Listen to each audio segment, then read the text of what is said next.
साथियों सादर नमस्कार। अन्य त्योहारों की भांति इस वर्ष भी होलिका दहन पर बहुत सारे विचार आ रहे हैं। सभी लोग अपने अपने बुद्धि अनुसार इस पर विचार कर रहे हैं। एक ज्योतिष का छात्र होने के नाते आप सभी से ये निवेदन करूंगा कि कोई भी पर्व और त्यौहार किसी बंधन में नहीं बंधे होते हैं। और होलिका दहन इसलिए किया जाता है कि प्राचीन काल में लोग जो प्राकृतिक रंग होते थे, राख होती थी, इन सारी चीजों से होली खेलते थे। और पौराणिक जो कहानी है, होलिका का दहन किसी भद्रा को देख करके नहीं हुआ है।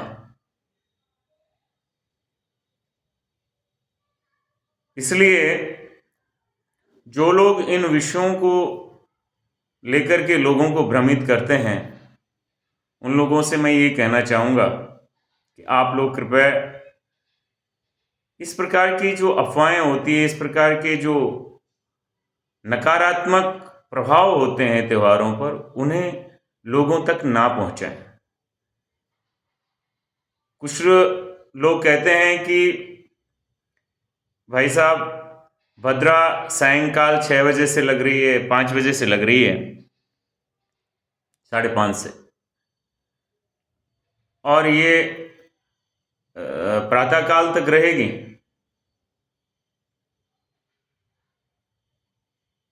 और कुछ कह रहे हैं कि उसके मुख में नहीं करना चाहिए, कुछ कह रहे हैं उसके पुच्छ में करना चाहिए। तो जो त्यौहार होते हैं वो त्यौहार व्यवहारिकता में होते हैं, सामाजिकता में होते हैं। उनका सामाजिक प्रभाव होता है, व्यवहारिक पक्ष होता है। तो 1, 1:15 से लेकर के 2 बजे तक, 2:30 बजे तक कोई भी व्यवहारिक पक्ष जो है वो सिद्ध नहीं होता है। हमारे जितने भी पंचांग है, चाहे वो देवी दयालु पंचांग है, पंचांग दिवाकर है, चाहे मार्तंड पंचांग है, चाहे विश्व विजय पंचांग है, चाहे वाणी भूषण पंचांग है, सभी पंचांगों ने एक मत होकर के कहा है कि जब इस प्रकार की परिस्थिति हो तो उस परिस्थिति में भद्रा का न तो मुख का विचार किया जाता है और न ही पुच्छ का विचार किया जाता है। तो अगर हम इन बातों को सोचें तो निश्चित रूप से हम 2 तारीख शाम को पूर्णिमा के अवसर पर होलिका दहन कर सकते हैं। 3 तारीख इसलिए नहीं होगा क्योंकि 3 तारीख पूर्णिमा प्रदोष काल तक नहीं है,